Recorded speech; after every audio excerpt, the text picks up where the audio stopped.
Hello and welcome to New Junction. In today's underclosure inspection, it's been 5 years in the making because we've been waiting for Bachmann's Class 90 and it's finally here. We've got all three liveries here.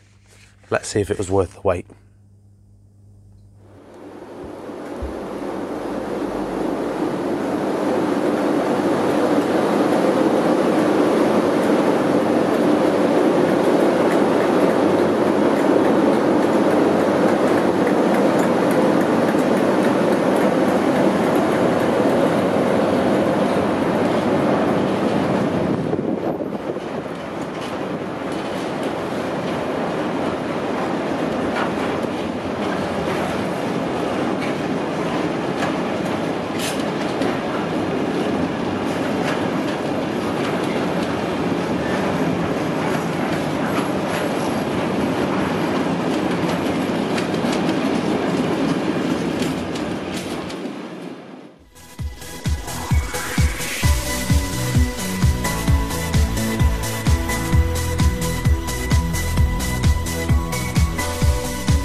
So this loco has been in the pipeline for nearly 5 years. I've been waiting for several years myself. So it's got a lot to live up to. Hopefully, if Bachmann have kept to their usual standard, it should do. But in this video, we're going to find out. So we all know what the box looks like. We've got all three liveries here today. Let's get them all out and we'll have a closer look. And there we are, straight out the box. I can already tell these are going to be absolutely fantastic locos. There's two things I need to go over just before we continue. The first one is you have to use a specific chip with these locos, otherwise you risk damaging the servo motor which controls the pantograph going up and down. If you don't use a specified chip, as I say, you can damage it and therefore it doesn't work anymore. Therefore also if we're down the line a bit and you're buying a second-hand one of these, you have to double check that it has been used with the right chip and the servo motor still works. Secondly, before you even put it on the track, there is a clip on the pantograph that needs to be unclipped. This is done by just pressing down and then using a small screwdriver just to release it so the pantograph can come up and down freely. Same again, if you don't do this, you risk damaging it. We'll go over all that in the video, but I thought I'd get that out of the way before we started. Right, let's take a closer look at the liveries. So we'll start with my favourite, and not necessarily the most popular. This is the Freightliner Power Haul livery, and this is the one that fits my layout the best. As you'd expect with a Bachmann loco, livery application is absolutely solid. You'll be hard pressed to find any faults with this livery, and I think as usual they've kept the standard very high along with all the details. Now the Freightliner one is different to the other two, not only because it's a modern image, but it obviously is designed for freight, clues in the name. The other two, which were used for passenger services in reality, they have retractable buffers, whereas the Freightliner model just has your traditional sprung buffers, and as ever it passes the test because it does so. And as you can see, like all good Freightliner locos, it's bold as brass what it is, and you can't really go wrong. That's why it's my favourite. So let's move on to the next one. So here we are with the BR Rail Freight distribution livery. It's amazing what a livery change can do to a loco. It feels like a completely different engine, even though they're exactly the same.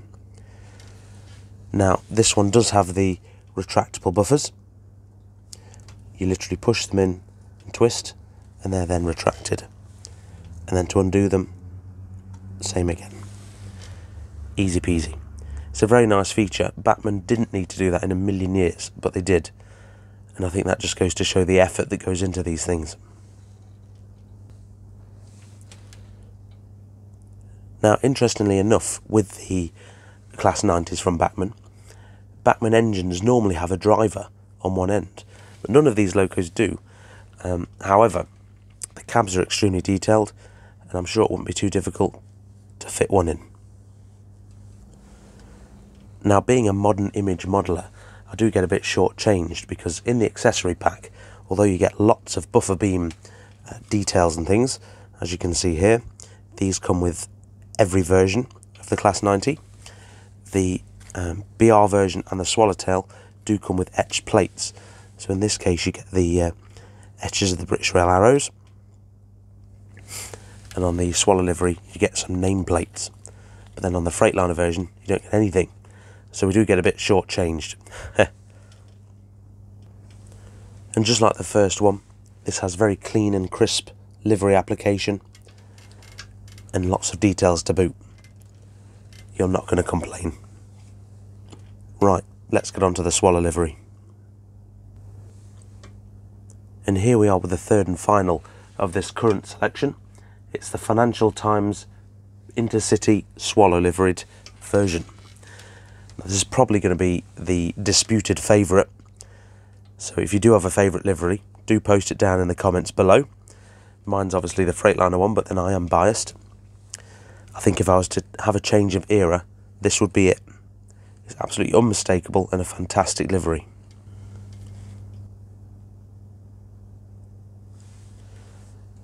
Like with the rail freight version, this also has the locking buffer beams.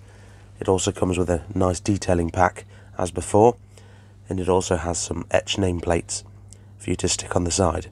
It's a very nice touch.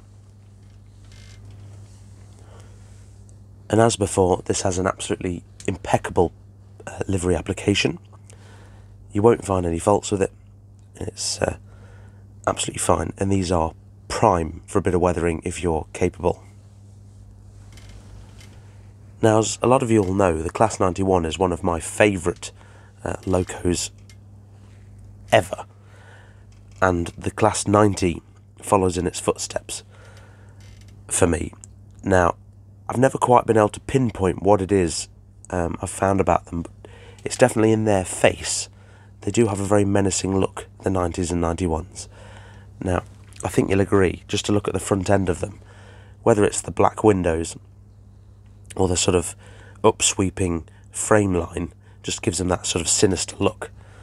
And for some reason, it's always made me love them. Don't ask me why, but there's something there.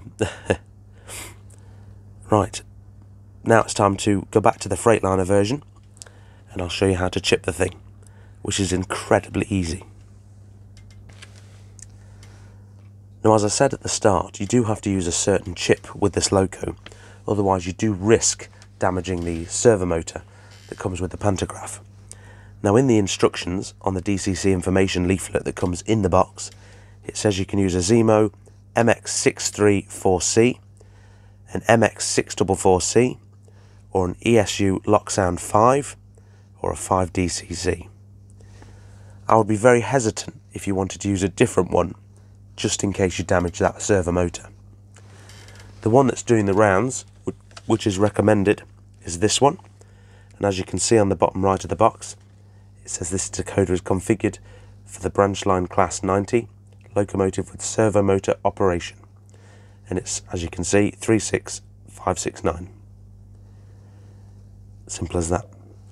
Now, for those of you with a Class 90, you will notice that the chip inside it isn't the actual chip. This is the blanking plate, because I've already fitted it in this loco.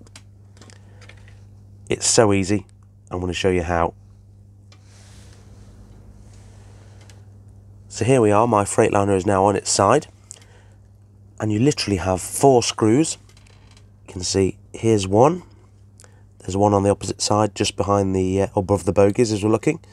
There's one down here and one down here, and just into the body. All you have to do is unscrew those 4 screws, and it reveals an amazing design feature.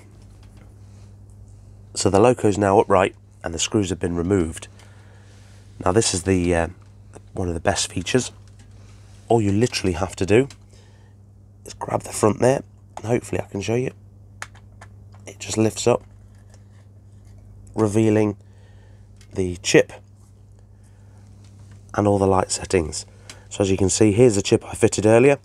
That's quite self-explanatory. And here you have the box for setting running lights, day and night modes, etc. Very nifty. As I said, I think this is becoming more and more a thing. The manufacturers are thinking that users will have to fit their own chips at home, and we don't want to be smashing on nails trying to get into the bodies of locos. So it really does make a difference when they've thought about the design process a bit more. Now that on its own is quite amazing. However, they've gone one step further ahead. And as you can see just here, there's a box already open. And in that plate that you can remove, if you don't want to undo the screws, you can literally pop off this top fan vent. And what that does is it reveals the light switches in there, allowing you to change the running lights of the engine without having to undo any screws. Again, I think that's absolutely fantastic, and it just goes to show you do get something for your money because you've had someone who's been thinking about this design in the design process rather than just trying to make it look realistic. Easy peasy. Right, that's enough waffle from me. We've had a closer look there. It's time to get the Freightliner one on the layout, run in, and I'll show you some more of its features.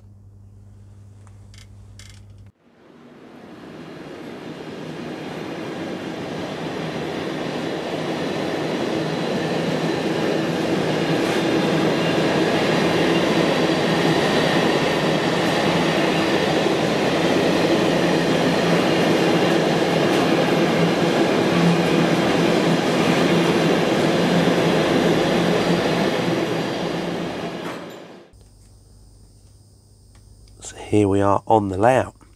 As you can see, it's got its reverse lights facing me. Again, quite sinister. But if we turn it over to change direction, you can see you've got full cab lights and of course the headlights at the front. Let's go in for a closer look. Now you can see the detail inside the cab is quite good. Again, this is a double O gauge model, so you don't need too much more than this. Ooh, try not to wobble you around.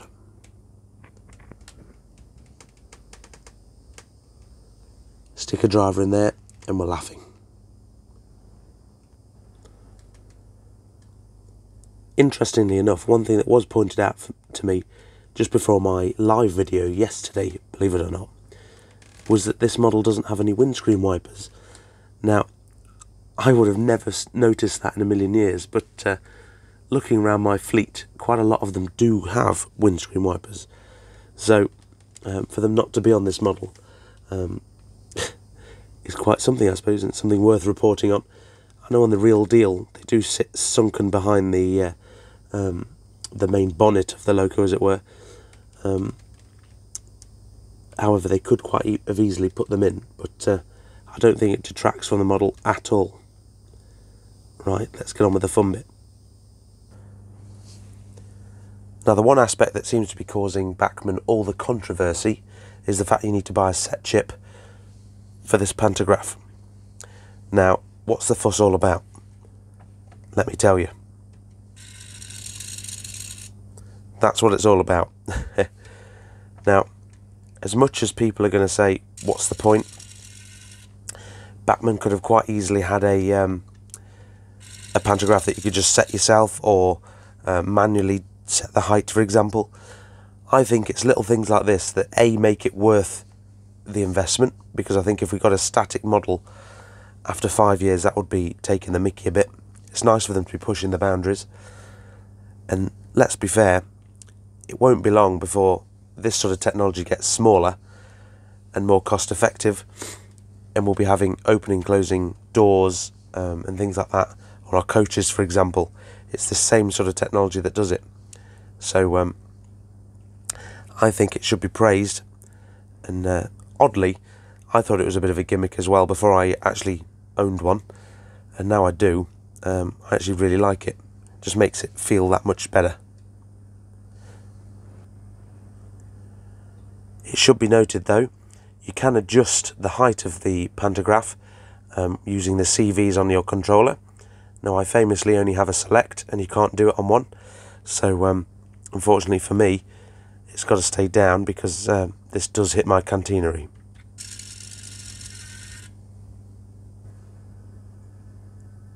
So if I could pick fault with this loco, and believe me when I'm saying I'm scraping the barrel, it really doesn't like points when it's fresh out the box. Now this has been running around my layout for a good 2 hours now. It's been well running, and as you're about to see, hopefully on camera, particularly the cab lights,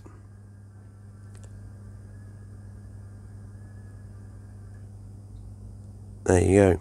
It doesn't like points too much. Now whether that's because it's only picking up from one bogey at a time, or it's not the strongest of connections through it, but there you go, you see it started itself up again. And I haven't touched that at all. But once it's warmed up, and if you're going a little faster, I find that's not an issue.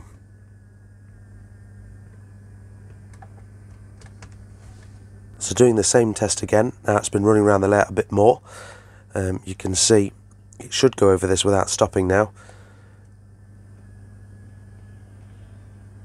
Ever so slight faint of a flicker in the cab lights, but it's now working. As I say, this is really scraping the barrel and not something that I would let put you off buying one. They are fantastic models, and once they've been running, they're absolutely fine. Now we're hooked up to an actual train of containers. I wanted to show you that, again, for your money with the CV, you do get one that's pre-programmed exactly for this loco.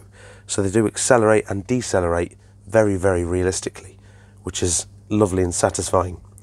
So if I start this off, I'm going to put it up to the speed I want, and that's now going to set off and accelerate at its own time.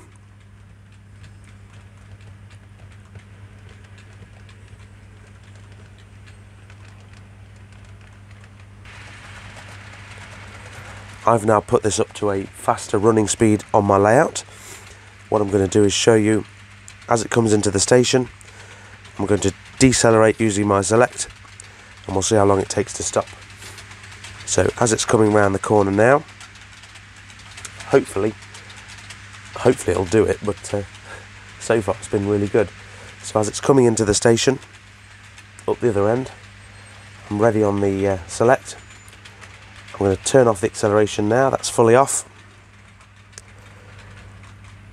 and that'll now stop at its own pace.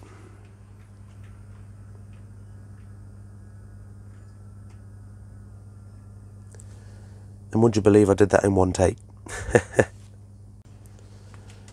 So here we are with the final verdict. Now what you've got is a very traditional Bachmann, highly engineered model that's quite literally an outstanding model. Yes, it's had its delays. Yes, they've been years. I mean, even I had to wait an extra week for a new loco just because Bachmann took their time getting them out for their own release day with local shops. So if you can let that go, the model's absolutely fantastic, especially now it's here. I do think Bachmann may be a bit short-sighted, or maybe they'll cause a bit of division by making you use certain chips. Now I've got them, I don't really think it's an issue. It's more of an issue for the industry, whether it be us. The chip works very well. One thing that is interesting, all these locos do come pre-fitted with speakers, yet the sound chip isn't available. Now maybe a aftermarket sound fitted chip will work with those speakers, but who's going to test that? If it doesn't work, it's going to ruin your servo motor on the Pantograph. The Pantograph itself does seem a bit gimmicky, but I really like it. The more details they cram in, the better. These models, the liveries, absolutely fantastic. I love them. In fact, I have so much confidence in the Freightliner one, I want another one to be more stereotypical. All in all, I think Bachmann have pulled it out the bag. and released an absolutely stonking loco in a time of some real competition. If you're thinking about one of these, you won't be disappointed. Now, these sorts of videos wouldn't be made possible without the support and help of my local model shop, Tony's Trains in Barbie. Now, if you are in the Midlands area, do check him out. The details for his shop are in the description, and who knows, we may bump into each other. But otherwise, thank you very much again, Tony. Without you, the strange man on the internet wouldn't be able to make his videos. Right, I'm going to play with the Class 90, which I've brought for myself. And I'm going to say to everyone else, thank you very much for watching. Hopefully it's been enjoyable to you, and I'll see you in the next one. Take care, guys. Bye.